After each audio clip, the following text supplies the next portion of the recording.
जसं की आम्ही आहे ना, एका रिलेटिव्हच्या लग्नामध्ये भेटलो होतो. तुम्हाला सांगितलं होतं. तर आम्ही कशावरून भेटलो, तर मी आहे ना कट्यार चोरली होती. त्यांचं म्हणणं होतं, की "ती कट्यार माझ्याकडे दे." मी म्हटलं, "नाही, मी नाही देणार."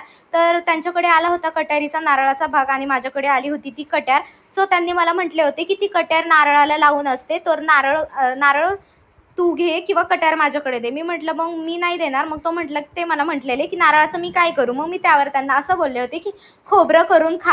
आणि त्यांची रिएक्शन होती, की "अरे, ही कशी अशी मुलगी?" नाही का एकदम त्यांनी चेहरा वगैरे वेगळा केला होता. म्हटलं जाऊ दे. मग मी तिथून पुढे गेले निघून. त्यानंतर आमची काही पूर्ण लग्नामध्ये भेटच नाही. त्यानंतर एकदम लास्ट स्टेजला ते एकदम रागाने निघून गेले होते. मला वाटलं ह्याला राग वगैरे आला काय?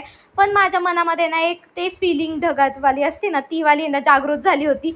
पण मला आहे ना असं काही त्यांना बोलावसं वाटलं नव्हतं, की हां बाबा, की नाही का प्रेम होतं ते एक अट्रॅक्शन होतं हे काही समजलं नाही.